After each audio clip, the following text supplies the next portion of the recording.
Northwestern. I'm also here to talk about the seeds of greatness from Northwestern, Dr. Bob. When you think about Judge David Keith, Congressman John Connors, when you think about John Mayberry, has already been mentioned, when you consider the significance of Willie Horton and all of the greatness, and Clarence Harris, who founded the Soul Days right here on Northwestern's campus, which became the forerunner of all the ethnic festivals in downtown Detroit. That was born here at Northwestern High School. Yes, it was. Yes, it was. The city council, since I arrived, has been working with Sergeant Perry. We have funded 600 police cadet jobs every year right here at Northwestern High School. The city council at Northwestern High School has been partnering and the Detroit Police Department to keep our babies working. Some of those police cadets have ended up joining the police department, becoming some of Detroit's finest.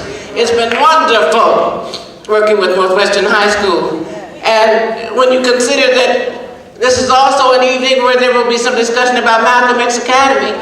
Malcolm X Academy, the first African-centered school inside of the Detroit Public Schools.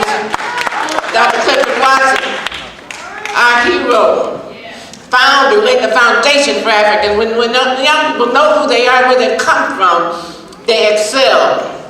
They do outstanding work when they love themselves. In Detroit, given the very fabric of who we are, there is no place like Detroit.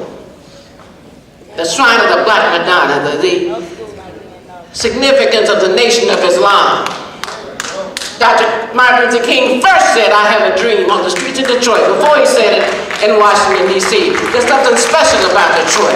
The Honorable Coleman Alexander Young, there's something special about Detroit. And all of that greatness is connected to these schools that have seeds of greatness, like Northwestern High School, like Malcolm X Academy. So I'm standing here for those who are here and for those who've gone on to heaven, sitting down waiting for us to stand up and do the right thing.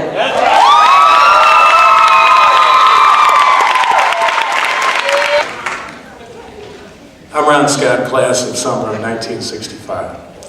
My class president, one of the first black women ever to be elected a class president, sitting right over there. What I want to say is this, Mr. Bob.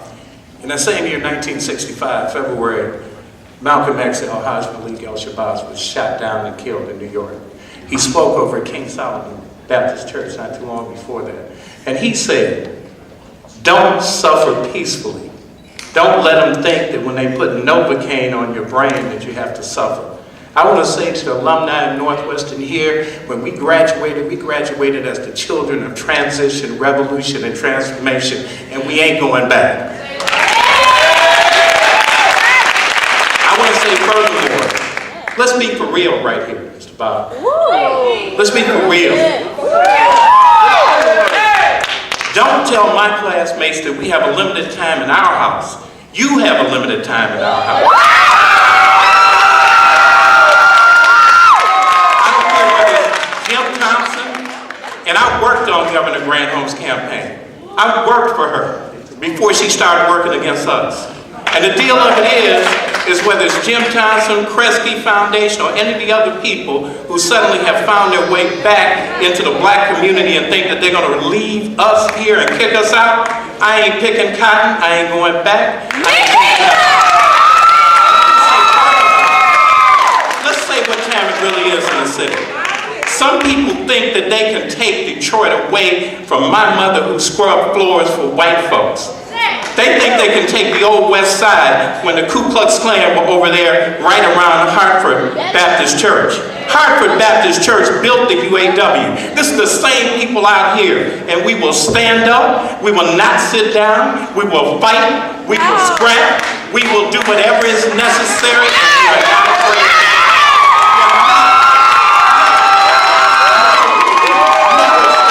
Never go back.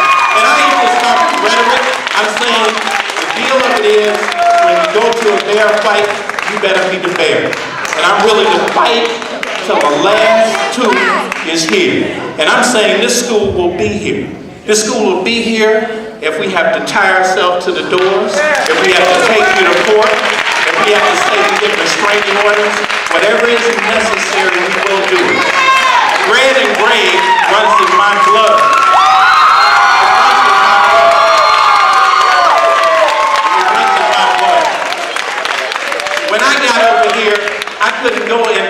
Sanders because the white folks wouldn't let me in. And excuse me, children, I'll be damned if I'm going to have a black man tell me I can't come to my school.